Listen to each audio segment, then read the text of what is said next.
आज हम सुनते हैं कि सहन शक्ति से हम महान कैसे बने, सहन शक्ति से अपने जीवन में शांति कैसे लाएं और सहन शक्ति और सहनशीलता में अंतर क्या है। तो आज हम इसी शक्ति के बारे में बात करते हैं। कई लोग बहुत उदास और थके मन से कहते हैं कि कितना कोई सहन करेगा, सहन करके तो हम थक गए हैं। फिर या तो ऐसा कहते हैं कि हम कितना सहन करें, अगर हम सहन करने लग जाएंगे तो लोग हमें दुखी कर देंगे, जीना हराम कर देंगे। तो सोचने की बात है कि लोग तो है ही दुखी, हैरान और परेशान। तो जो जैसा होगा वो दूसरों को वैसा ही तो करता है ना। कहते हैं जैसे कप में अगर चाय होगा तो अगर कप गिरेगा तो चाय गिरेगा, अगर उसमें दूध होगा तो कप गिरेगा तो दूध उसमें से गिरेगा। उसी तरह लोगों के मन में क्या भरा है, कितना दुख भरा, कितना अशांति भरा है, वो जब उनके बिहेवियर में हम आते हैं, उनके भाव स्वभाव में आते हैं, तब पता चलता है कि इनके मन में क्या भरा पड़ा है। तो हमें लोगों की परवाह नहीं करनी है कि हम लोगों से कितना सहन करें, क्योंकि हम सहन उनके लिए नहीं करते हैं, हम सहन खुद के लिए कहते हैं जो सहन करता वही महान बनता है।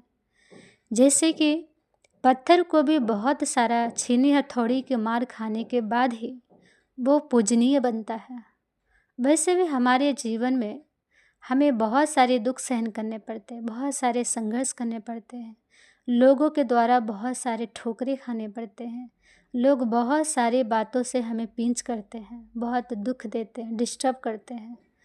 तो हम इस दुनिया में किससे लड़ेंगे, लड़ के हम अपनी ज़िंदगी को दुखी कर लेंगे और फिर भी सुख का अनुभव नहीं करेंगे। मान लीजिए कोई आपके साथ कुछ व्यवहार कर रहा और हम भी उनके साथ करें, तो ना उनके जीवन में शांति, ना हमारे जीवन में शांति। तो हमें सहन शक्ति को जीवन में धारण करना चाहिए। क्यों? क्योंकि कहते हैं ना कि कीचड़ में अगर पत्थर मारते हैं तो छींटा अपने ही ऊपर आता है। तो इसलिए लोग उल्टा बोल रहे हैं, गाली दे रहे हैं, कुछ भी कह रहे हैं, उनको उनके ऊपर रिप्लाई करना या फिर उनके सामना करना, उनसे मुकाबला करना, अर्थात अपने ऊपर ही छींटा मारना, बुराइयों का छींटा मारना। इसीलिए अपने मन की शांति के लिए, अपने जीवन में शांति के लिए सहन करना सीखिए। कहते जो सहन करता वही शहंशाह होता है। और सहन करना अर्थात झुकना नहीं होता है, महानता की निशानी होती है, उपकार की निशानी होती है। जिस तरह है आम के पेड़ में जब आम लग जाता है तो फल जब आ जाते हैं तो वो डालियाँ, वो पेड़ ऑटोमेटिक नीचे की तरफ झुक जाता है। किस लिए? वो हमारा उपकार करने के लिए, वो हमें सुख देने के लिए। लेकिन वो इसलिए नहीं झुका है कि उसे किसी ने झुकाया है, वो ऑटोमेटिक दूसरों को उपकार करने के लिए झुका है। तो इसीलिए भगवान भी कहता है कि सहन करो। कई बार होता है हम बातों को तो सहन कर लेते हैं, किसी ने कुछ कहा, किसी ने गाली दिया, किसी ने उल्टा बोला, हम सहन तो कर लिए हैं, लेकिन सहनशीलता नहीं हमारे अंदर। मतलब सहन करने बाद जो शीतलता हमारे मन में आना चाहिए, जो हमें शीतलता का अनुभव होना चाहिए, वो नहीं है। उसका कारण क्या है? हमने मुँह से तो जवाब नहीं दिया किसी को, मुँह से लड़ाई तो नहीं किया, और लेकिन मन में अशांति का कारण बना हुआ है, मन अशांत है। मन में उनके एक गाली का 1000 गाली दे रहे हैं, उनकी एक बात का 10 रिप्लाई कर रहे हैं।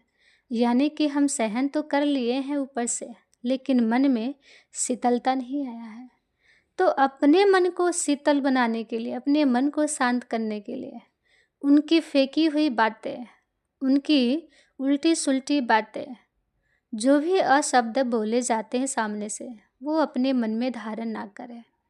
क्योंकि मन में धारण हम करेंगे तो हम ही दुखी होंगे, फिर कहेंगे हमारे जीवन में बहुत दुख है। क्यों? क्योंकि दुख के कारण तो हम खुद ही हैं। तो हम दूसरों की बातें को मन में क्यों रखें? किसी की फेंकी हुई बातें अपने मन में कचरा भर के रखना, ये कहाँ की सभ्यता है? इतना हमारा प्यारा सा मन है, दिव्य है, इसको शुद्ध बना के रखिए, श्रेष्ठ बना के रखिए। किसी के गाली गलौज की बातें मन में मत भरिए। जो जैसा बोलता है कहते कोई चीज़ कोई आपको दे रहा है, अगर आप नहीं लेंगे तो क्या करेगा? अपने पास ही रख लेगा। उसी तरह कोई आपको गाली देता है, उल्टा बोलता है, श्राप देता है, अगर आप मन में धारण नहीं करेंगे तो उल्टा ही उसके पास ही वो सब रह जाएगा और उसी को दुगुना वापस लगेगा।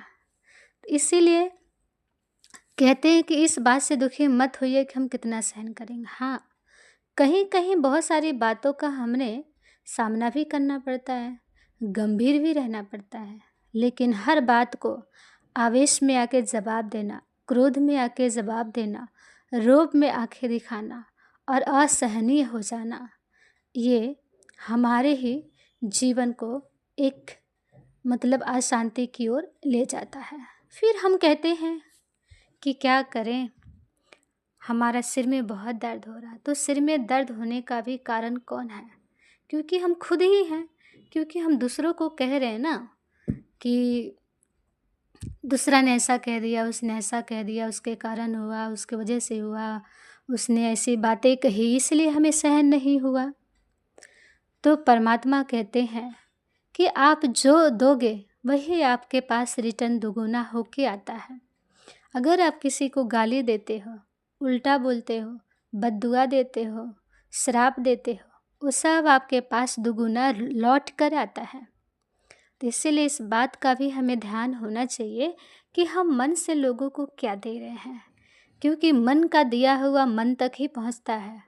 तो जो हम दूसरों को जैसा देते हैं, दूसरे के तरफ से वही चीज़ हमारे मन तक पहुंचता है और मन से फिर हमारे जीवन में, हमारे कर्मों में आता है, जिससे हम उसे दुख सुख में फील कर सकते हैं। तो अब ये बात हम समझ गए हैं कि सहन शक्ति की कितनी ज़रूरत है मनुष्य जीवन में। आज सहन शक्ति ना होने के कारण लोगों की आपसी गृह युद्ध कितना होता है। छोटी छोटी बातों में लड़ना, झगड़ना, उल्टा बोलना, मारना, पीटना, घर छोड़ देना, बर्तन फेंक देना, ये सभी बातें क्यों आता है घरों में या फिर हमारे जीवन में? इसका कारण क्या है? क्योंकि हमारे अंदर एक दूसरे के लिए भावनाएं ख़त्म हो गई है, हमारे एक दूसरे के अंदर सहन की शक्ति ख़त्म हो गई है। क्योंकि सहन करना कमज़ोरी की निशानी नहीं है, सहन करना ये शक्ति, सहन शक्ति ये हमारे जीवन को महानता की ओर ले जाती है। तो सहन करना कमज़ोरी की निशानी नहीं है, सहन करना शहंशाह की निशानी है, महानता की निशानी है। वैसे भी कहते हैं बड़ा बनना बड़ा दुख पाना। जब हम बड़े बनते हैं तो जीवन में बड़ी बड़ी परिस्थितियाँ आती हैं, बड़ी बड़ी बातें आती हैं, तो उन सब की परवाह ना करके हमें आगे बढ़ना है। क्योंकि आगे बढ़ेंगे, उड़ेंगे, तभी हम दूसरों को उड़ा सकेंगे, आगे आगे बढ़ा सकेंगे। जब खुद ही हम आगे नहीं बढ़ेंगे इन्हीं सब बातों के कारण, तो फिर हम कभी भी आगे ना बढ़ सकते, ना किसी और को किसी भी बात के लिए आगे बढ़ा सकते हैं। तो इसीलिए हमें जीवन की हर छोटी मोटी बातों में, छोटी मोटी लड़ाइयों में, छोटी मोटी दुख या फिर अशांति में हमें अपने जीवन में सहन शक्ति को बनाए रखना चाहिए। तो आज से हम ध्यान रखेंगे, कोई कुछ कहता है तो सहन करना है। हाँ, कहीं कहीं बहुत सारी बातों का रिप्लाई भी देना पड़ता है, तो भी आप मन से मत दीजिए। बाहर की स्थिति आप कठोर बनाइए, मन की स्थिति को शांत और शीतल बनाइए। जैसे कि नारियल होता है, बाहर कितना कठोर और मजबूत होता है, लेकिन अंदर उतना ही शीतल और नरम और कोमल होता है, उतना ही वो सुखदायी होता है।